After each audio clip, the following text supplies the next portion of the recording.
بسم اللہ الرحمن الرحیم۔ نماز کی ادائیگی سے متعلق آج کا ہمارا مسئلہ ہے کہ التحیات یعنی کہ تشہد میں شہادت کی انگلی سے اشارہ کرنا۔ صحیح مسلم حدیث نمبر 1310 سیدنا عبداللہ بن عمر رضی اللہ عنہ سے روایت ہے کہ رسول اللہ صلی اللہ علیہ وسلم جب تشہد میں بیٹھتے تھے تو اپنا بایاں ہاتھ اپنے بائیں گھٹنے پر رکھتے اور اپنا دایاں ہاتھ اپنے دائیں گھٹنے پر رکھتے اور 53 کی شکل بناتے اور شہادت کی انگلی سے اشارہ فرماتے۔ صحیح ابن خزیمہ حدیث نمبر 716 سیدنا نمیر خزاعی رضی اللہ عنہ سے روایت ہے کہ میں نے نبی اکرم صلی اللہ علیہ وسلم کو اپنا دایاں ہاتھ اپنے دائیں ران پر رکھے بیٹھے ہوئے اور شہادت کی انگلی اٹھائے ہوئے دیکھا۔ آپ صلی اللہ علیہ وسلم نے اسے تھوڑا سا جھکا رکھا تھا اور آپ دعا کر رہے تھے، یعنی التحیات پڑھتے ہوئے جب اشہد ان لا الہ الا اللہ و اشہد ان محمد عبدہ و رسولہ، اس وقت ہاتھ کی مٹھی کو بند کر کے شہادت کی انگلی سے اشارہ کرنا، پھر اس کے بعد انگلی کو جھکا لینا اور باقی درود شریف اور دعائیں جو بعد میں پڑھی جاتی ہیں وہ اسی حالت میں پڑھنا کہ انگلی جھکی ہوئی۔ سنن ابی داود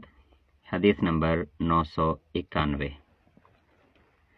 سیدنا نمیر خزاعی رضی اللہ عنہ سے روایت ہے کہ میں نے نبی اکرم صلی اللہ علیہ وسلم کو اپنا دایاں ہاتھ اپنے دائیں ران پر رکھے بیٹھے ہوئے اور شہادت کی انگلی اٹھائے ہوئے دیکھا۔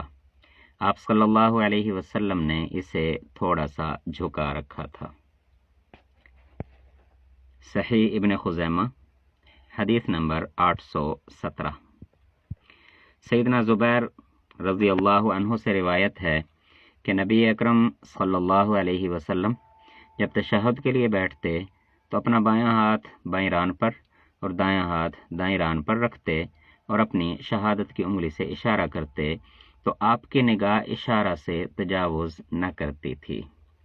تو اشارہ سے تجاوز نہ کرنا اس کے دو معنی ہو سکتے ہیں۔ ایک تو یہ کہ جس جگہ پر ہاتھ کی انگلی سے اشارہ کیا جاتا ہے تو نبی اکرم صلی اللہ علیہ وسلم کی نگاہ تشہد میں التحیات میں بیٹھے ہوئے اس سے آگے نہیں جاتی تھی، یعنی کہ تشہد میں بیٹھے ہوئے بھی اپنی نظر کو جھکا کر رکھا جائے۔ اس کا دوسرا مفہوم کہ انگلی سے بس اشارہ صرف اتنا ہی کیا جائے کہ جہاں تک نمازی کی نظر جا رہی ہے، یعنی کہ جیسے نماز میں دائیں بائیں اور اوپر آسمان کی طرف دیکھنا منع ہے، تو جہاں تک بس نظر جھکا کے رکھی جاتی ہے اشارہ کرنے میں بھی اعتدال رکھا جائے، انگلی کو بہت زیادہ اوپر بھی نہ اٹھایا جائے، بس ہلکا سا اعتدال کے ساتھ اشارہ کیا جائے۔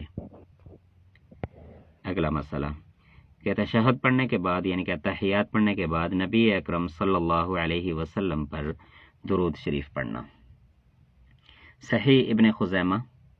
حدیث نمبر 710 سیدنا فضالہ بن عبید رضی اللہ عنہ سے روایت ہے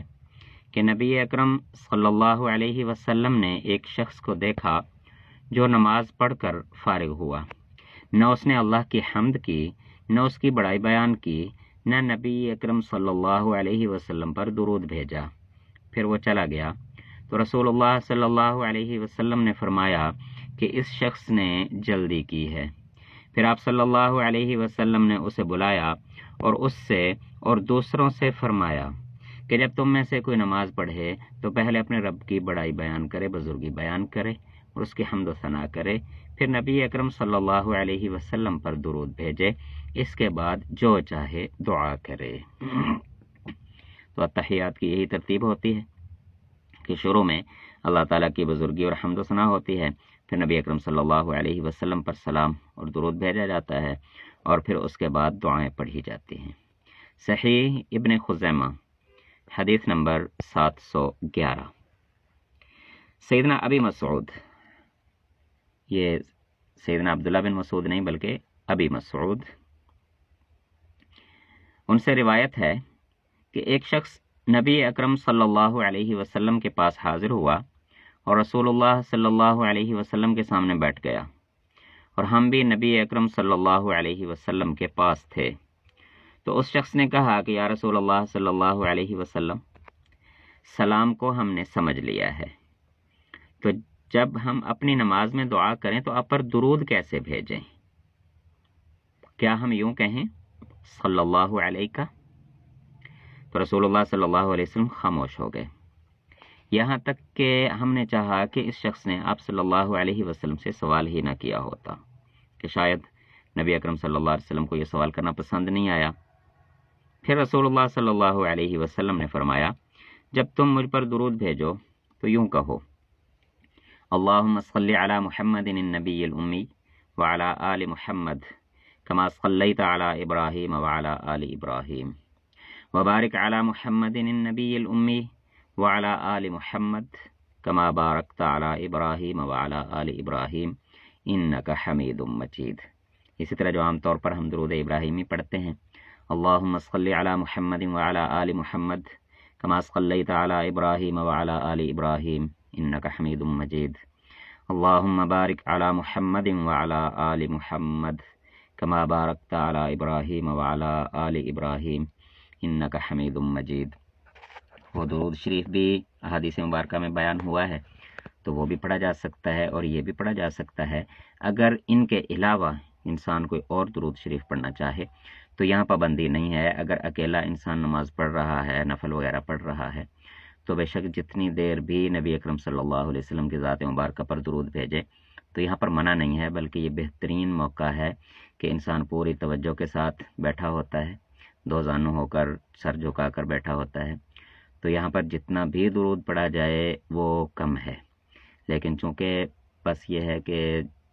نماز ادا کر کے امام کے لیے بھی لازم ہوتا ہے کہ پیچھے والوں کا خیال کرے، تو اس لیے جب امام نماز پڑھا رہا ہو تو اس وقت تو بس ایک درود شریف ہی پڑھے، بے شک یہ والا جو اس حدیث میں بیان ہوا یا درود ابراہیمی جو عام طور پر نمازوں میں پڑھا جاتا ہے، یا کوئی بھی درود شریف، لیکن اگر انسان اکیلا پڑھ رہا ہے تو پھر بے شک بار بار پڑھے اور جتنا مرضی پڑھے۔ یہاں پر درود شریف کی کثرت بھی کی جا سکتی ہے۔ اللہ ایمان و عمل کے ساتھ نبی اکرم صلی اللہ علیہ وسلم کی کامل اطاعت اور اتباع کی توفیق عطا فرمائے۔ دعاؤں کی درخواست، والسلام۔